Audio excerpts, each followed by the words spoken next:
Armonizando tu ser con la palabra de Dios, de la Biblia latinoamericana en el Nuevo Testamento. Vamos a continuar leyendo la segunda parte de la introducción a los evangelios. En el Evangelio de Mateo, los antepasados de Jesús, los antepasados de Cristo, hijo de David, hijo de Abraham. Abraham fue padre de Isaac y de Jacob. ¿Quién era Mateo? Llamado también Leví. ¿Quién era? Leemos en el Evangelio que era cobrador de impuestos y que Jesús hizo de él uno de sus apóstoles. Mateo 9:9 y Marcos capítulo 2 versículo 13. Pero hay certeza de que el evangelio que se presenta bajo su nombre fue redactado en su forma actual hacia los años 80, es decir, después de su muerte. Tal vez su autor haya sido uno de sus discípulos. Tal vez se haya servido de un primer borrador escrito por Mateo. Véase la introducción al Nuevo Testamento. Con toda probabilidad, este evangelio fue escrito en una comunidad cristiana en la que habían cristianos de origen judío y griego. Tal vez Antioquía, como dice Hechos 12, 19 y 13. Está profundamente marcado por una situación conflictiva que enfrentaba entonces a judíos y cristianos. La comunidad judía, terriblemente impactada por la guerra con los romanos, en la que fue destruida su nación, se estaba reorganizando bajo la dirección de los fariseos, quienes terminaron por decidir la exclusión de todos los judíos que creían en Jesús y que eran miembros de la comunidad cristiana. Este evangelio de Mateo trata de demostrar que los cristianos no deben preocuparse si por ahora los rechaza su pueblo. Por el hecho de que la comunidad judía no reconoció el Mesías, perdió sus derechos a las promesas de Dios y Dios se hizo un nuevo pueblo, que es la iglesia. Mateo cita numerosos textos del Antiguo Testamento para probar que los cristianos son los verdaderos herederos del pueblo de la alianza. En esta perspectiva, toda la historia de Jesús es presentada como un conflicto que termina en una separación. Véase fin del capítulo 13. En adelante Jesús no predicará más a la muchedumbre, sino solo a sus discípulos. Mateo ha destacado la figura de Jesús como predicador y maestro de las Escrituras. Se interesa en formar especial por la palabra de Jesús, que son más numerosas en su evangelio que en los demás. Y en cambio cuenta su gesto y sus milagros de modo más esquemático posible. No hay pues que extrañarse de que Mateo haya construido su evangelio en torno a 5 discursos en los que reunió palabras que Jesús pronunció en diferentes ocasiones.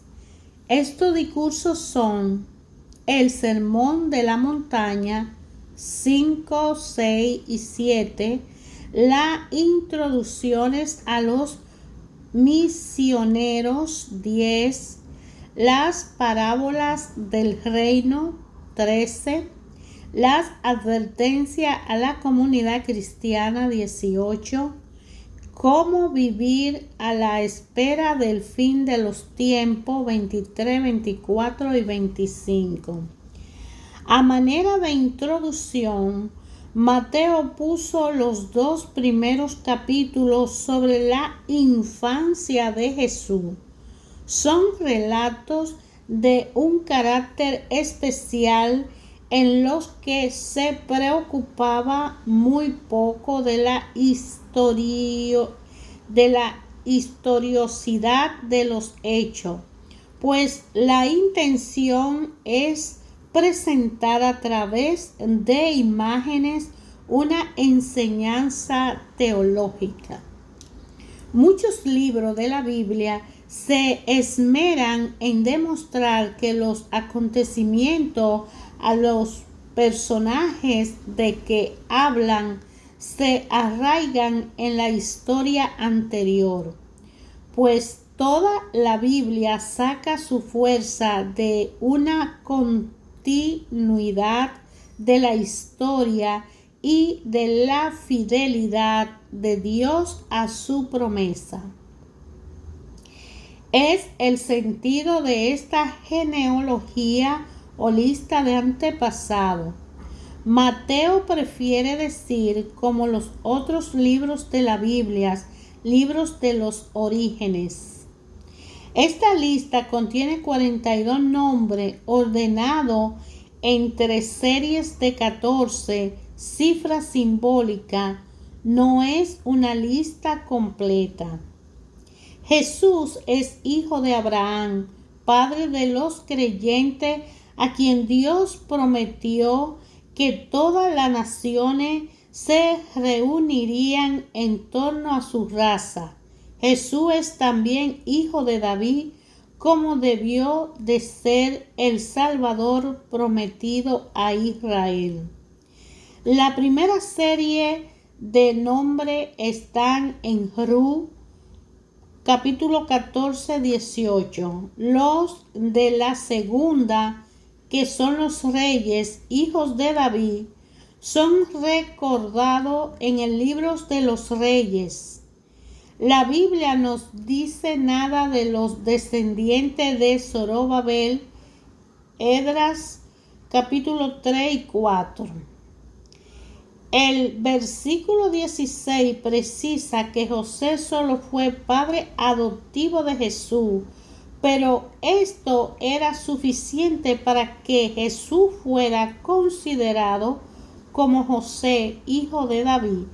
4 mujeres se nombran: Tamar en Génesis 38, que dio todo para no perder la bendición divina; Rahab, una prostituta extranjera que la Biblia elogia; Job 2, Ruth, Josué 2, Josué capítulo 2.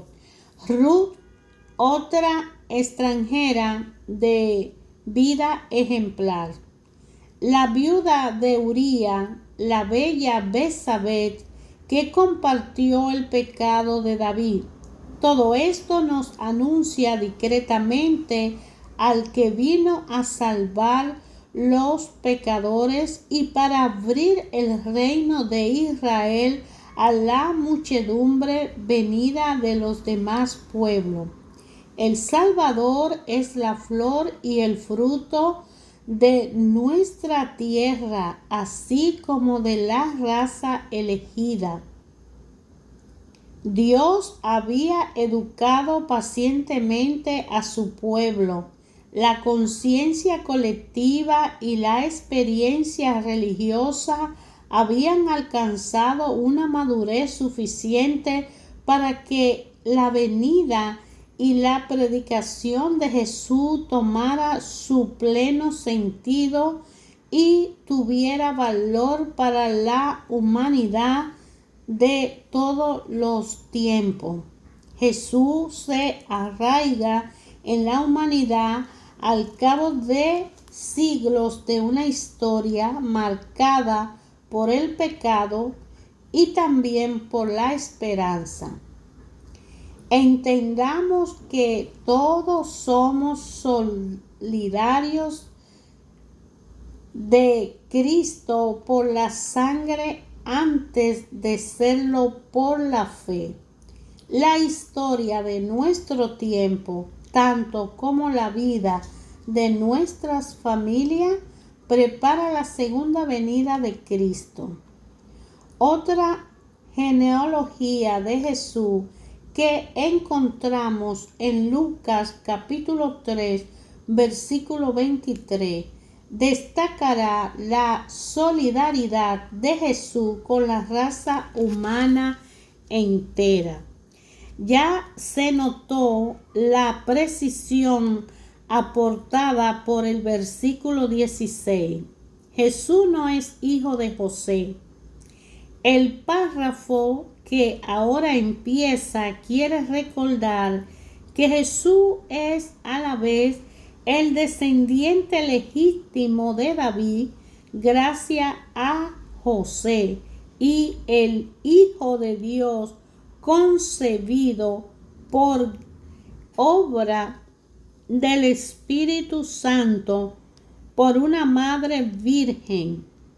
Frase encuesta casi tímida, no osan deshonrar el misterio de María, la mujer virgen a través de la cual la vida de la tierra sube hasta Dios para ofrecerse como un obsequio.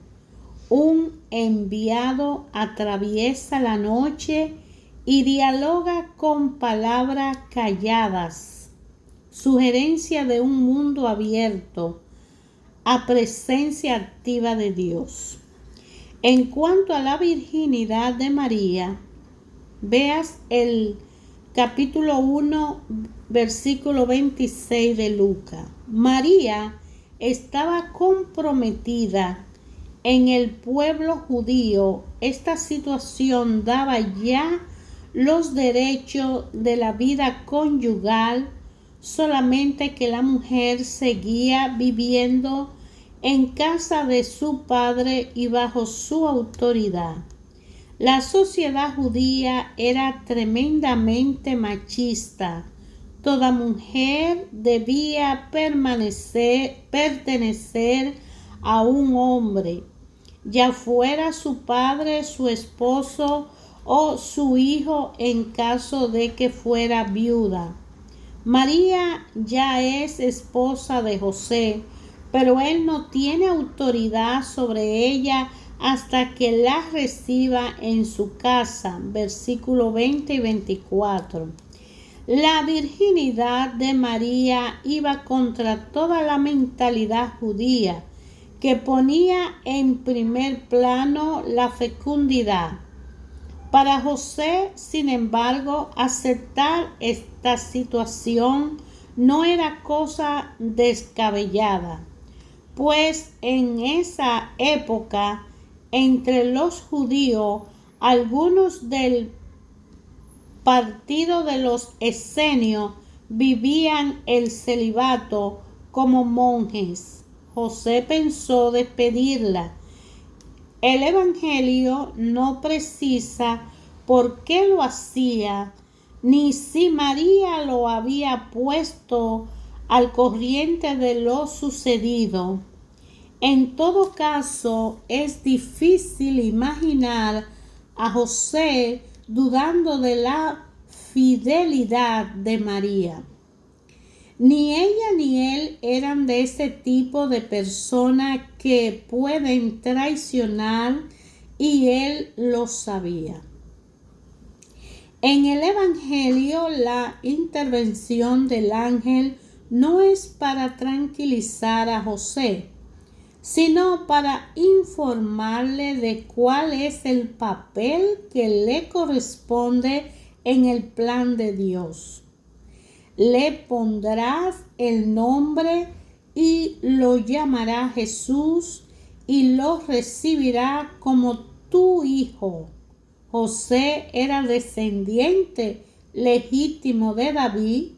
Es muy probable que María no perteneciera a la tribu de Judá, que era la de David, sino que, al igual que su prima Isabel, haya pertenecido a una familia de sacerdotes de la tribu de Leví. Los llamará Jesús.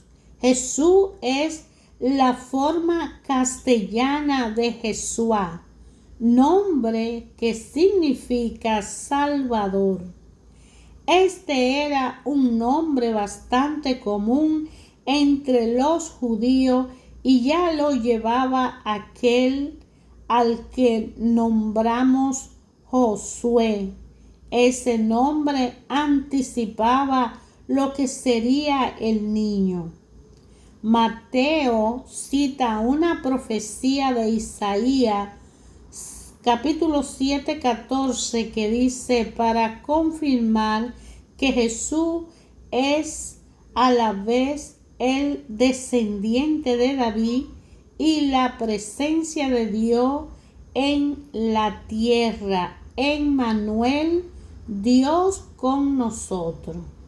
Es una manera de recordar el misterio que entraña su persona.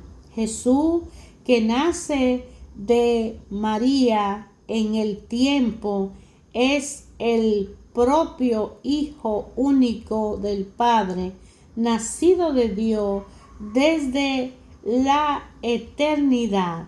No hay lugar para dos padres. Es así como la paternidad adoptiva de José encubre y protege un misterio. Los antepasados de Jesús, capítulo 1. Libro de los orígenes de Jesucristo, hijo de David e hijo de Abraham. Abraham fue padre de Isaac y este de Jacob. Jacob fue padre de Judá y de sus hermanos. De la unión de Judá y de Tamar nacieron Faré y Serah. Faré fue padre de Herón y Esrón de Arán. Arán fue padre de Aminadab, este de Naasón y Naasón de Salmón. Salmón fue padre de Boz y Rahab su madre. Boz fue padre de Obed y Ruth su madre. Obed fue padre de Jesé. Jesé fue padre del rey David. David fue padre de Salomón y su madre, la que había sido la esposa de Uría. Salomón fue padre de Roboam, que fue padre de Abías. Luego vienen los reyes Asa, Asafat, Joram, Osías, Joatán, Ahaz, Ezequías, Manasés, Amón y Josías. Josías fue padre de Jeconías y de sus hermanos en tiempo de la deportación a Babilonia. Después de la deportación a Babilonia, Jeconías fue padre de Salatiel y este de Zorobabel. Zorobabel fue padre de Abiud, Abiud de Eliacim y Eliacim de Azor. Azor fue padre de Sadot, Sadot de Aquín y este de Eliú. Eliú fue padre de Eleazar, Eleazar de Matán y este de Jacob. Jacob fue padre de José, esposo de María, de la que nació Jesús llamado Cristo. De modo que fueron 14 las generaciones desde Abraham a David, otras 14 desde David hasta la deportación a Babilonia y 14 más desde esta deportación hasta el nacimiento de Cristo. Este fue el principio de Jesucristo. María, su madre, estaba comprometida con José, pero antes de que viviera junto, quedó embarazada por obra del Espíritu Santo. Su esposo, José, pensó despedirla, pero como era un hombre bueno, quiso actuar discretamente para no difamarla. Mientras lo estaba pensando, el ángel del Señor se le apareció en sueño y le dijo: José, descendiente de David, no tenga miedo de llevarte a María, tu esposa, a tu casa, si bien está esperando por obra del Espíritu Santo. Tú eres el que pondrá el nombre al hijo que dará a luz, y lo llamará Jesús, porque él salvará a su pueblo de sus pecados. Todo esto sucedió para que se cumpliera lo que había dicho el Señor por boca del profeta: la Virgen concebirá y dará a luz un hijo, y le pondrán por nombre Emmanuel, que significa Dios con nosotros. Cuando José se despertó, hizo lo que el ángel del Señor le había ordenado y tomó consigo a su esposa, y sin que hubiera tenido relaciones, dio a luz un hijo, al que puso por nombre Jesús. Jesús había nacido en Belén de Judá durante el reinado de Herodes. Unos magos que venían de Oriente llegaron a Jerusalén preguntando: ¿dónde está el rey de los judíos recién nacido? Porque hemos visto su estrella en el oriente y venimos a adorarlo. Herodes y toda Jerusalén quedaron muy alborotados al oír esto.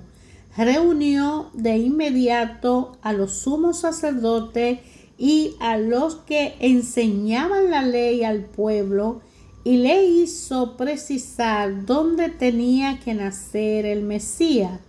Ellos le contestaron: en Belén de Judá, pues así lo escribió el profeta. Y tú, Belén, tierra de Judá, no eres en absoluto la más pequeña entre los pueblos de Judá, porque de ti saldrá un jefe, el que apacentará a mi pueblo Israel. Entonces Herodes llamó en privado a los magos y le hizo precisar la fecha en que se le había aparecido la estrella. Después lo envió a Belén y le dijo: vayan y averigüen bien todo lo que se refiere a ese niño, y apenas lo encuentren, avísenme, porque yo también iré a rendirle homenaje. Después de esta entrevista con el rey, los magos se pusieron en camino, y fíjense, la estrella que habían visto en el oriente iba delante de ellos, hasta que se detuvo sobre el lugar donde estaba el niño. ¡Qué alegría más grande! Habían visto otra vez la estrella. Al entrar a la casa, vieron al niño con María su madre, se arrodillaron y le adoraron.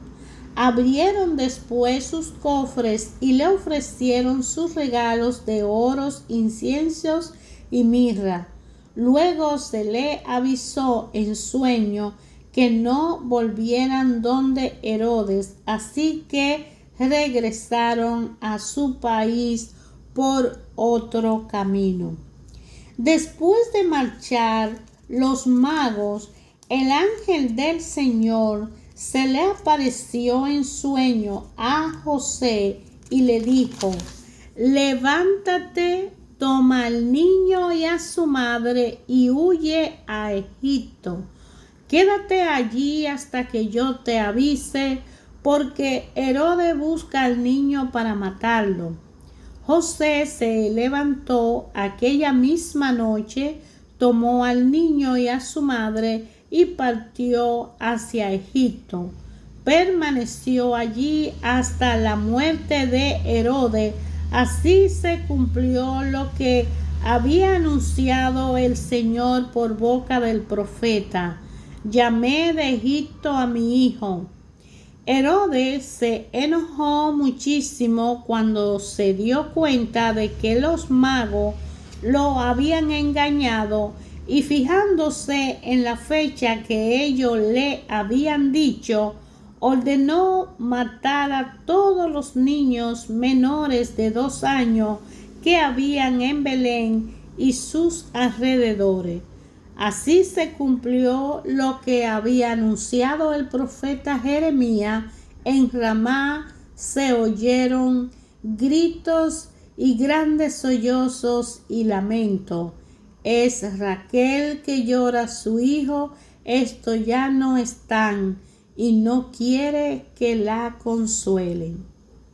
Después de la muerte de Herodes, el ángel del Señor se apareció en sueño a José en Egipto y le dijo: levántate, toma contigo al niño y a su madre y regresa a la tierra de Israel, porque ya han muerto los que querían matar al niño.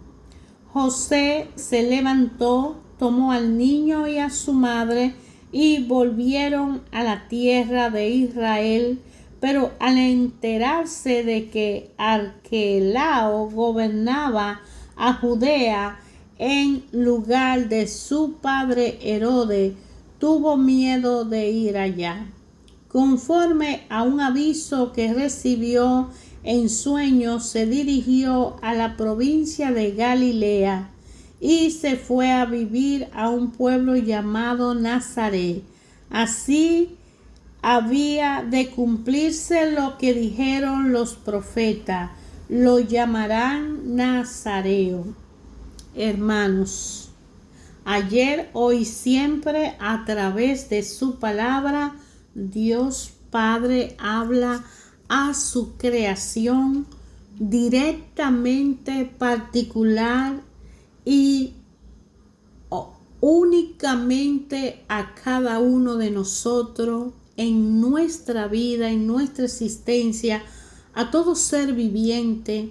Habla a través de su palabra, alimenta a través de su palabra, guía a través de su palabra. Es una vitamina, es una fuerza en la debilidad, es una luz en la oscuridad, es un condimento exquisito en cada situación de nuestra vida. La palabra de Dios, ayer, hoy, siempre, nos habla. Se está diciendo entre el capítulo 1 y 2 del Evangelio de Mateo que Mateo, al escribir este Evangelio, está redactando lo que el profeta Jeremías había anunciado. En el Antiguo Testamento, a través del cruce del Éxodo en el desierto a la tierra prometida, el pueblo de Dios tuvo que luchar para ganar las tierras que se le habían prometido, porque estaban habitadas por otros pueblos. Dios mandó que cumplieran sus mandamientos y las leyes para que ellos pudieran ser felices y darle una doctrina a su descendencia. Ellos de manera humana no obedecieron, espiritualmente cayeron y fueron a Babilonia y fueron separados de la tierra prometida y tuvieron que andar por diferentes lugares. Así Dios mandó a los profetas a avisarle y a decirle todo lo que iba a suceder, pero ellos no lo aceptaron y no aprobaron lo que los profetas decían, más bien lo maltrataron y lo mataron. Vemos que después de muchos años Mateo está redactando la vida de Jesús y está recordando que ayer, hoy y siempre Dios habla a través de su palabra.